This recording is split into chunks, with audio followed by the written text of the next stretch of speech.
耶穌出了聖殿，正走的時候，門徒進前來，把殿宇指給他看。耶穌對他們說：你們不是看見這殿宇嗎？我實在告訴你們，將來在這裡沒有一塊石頭留在石頭上，不被拆毀了。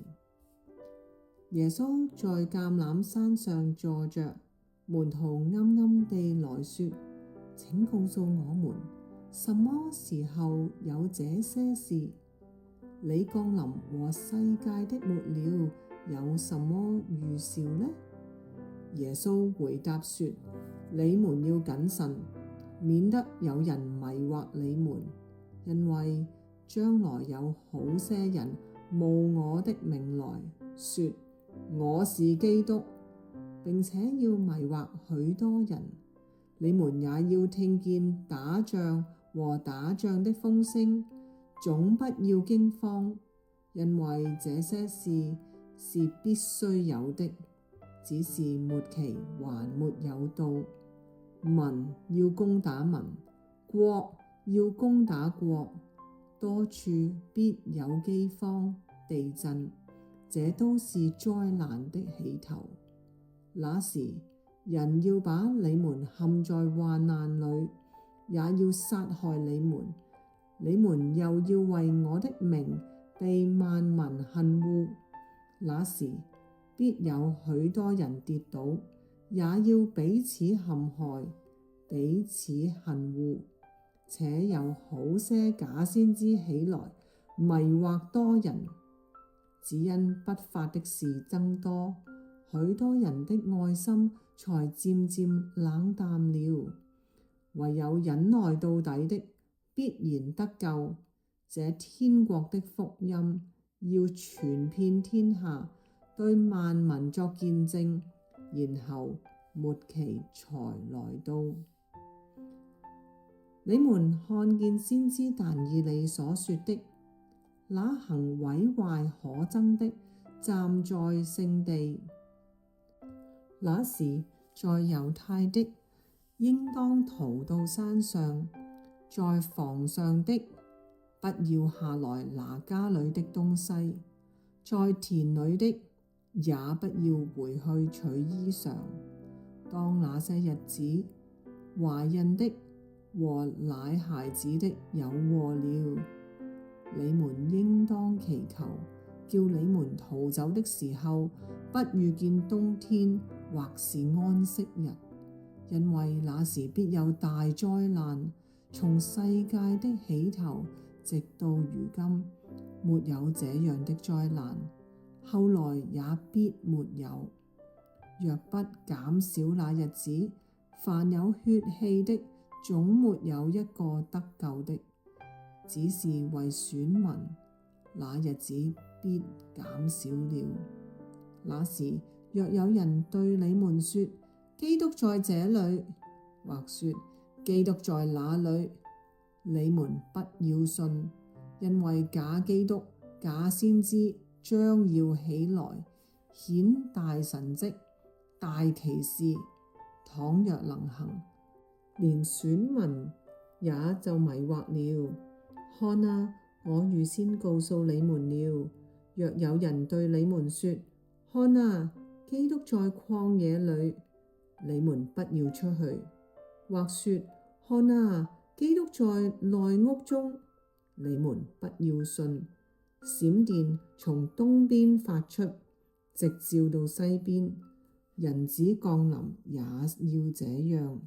屍首在那裡，鷹也必聚在那裡。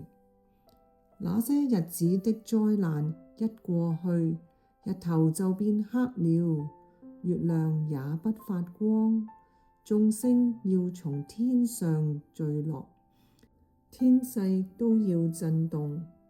那時，人子的兆頭要顯在天上，地上的萬族都要哀哭，他們要看見人子有能力，有大榮耀，駕着天上的雲降臨。他要差遣使者，用號筒的大聲，將他的選民從四方，從天這邊到天那邊都招聚了來。你們可以從無花果樹學個比方，當樹枝發亂長葉的時候，你們就知道夏天近了。這樣，你們看見這一切的事，也該知道人子近了，正在門口了。我實在告訴你們，這世代還沒有過去，這些事都要成就。天地要廢去，我的話卻不能廢去。但那日子那時辰，沒有人知道，連天上的使者也不知道，子也不知道，唯獨父知道。挪亞的日子怎樣，人子降臨也要怎樣。當洪水以前的日子，人照常吃喝嫁娶，直到挪亞進方舟的那日，不知不覺洪水來了，把他們全都沖去。人子降臨也要這樣。那時，兩個人在田裏，取去一個，撇下一個；兩個女人推磨，取去一個，撇下一個。所以你們要警醒，因為不知道你們的主是哪一天來到。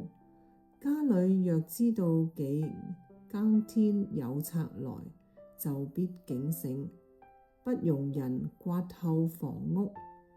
這是你們所知道的，所以你們也要預備，因為你們想不到的時候，人子就來了。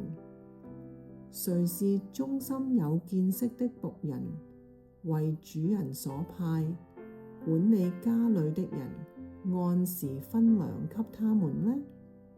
主人來到，看見他這樣行，那僕人就有福了。我實在告訴你們，主人要派他管理一切所有的。倘若那惡僕心裏說，我的主人必來得遲，就動手打他的同伴，又和酒醉的人一同吃喝，在想不到的日子，不知道的時辰，那僕人的主人要來，重重地處置他，定他和假冒為善的人同罪，在那裏必要哀哭切齒了。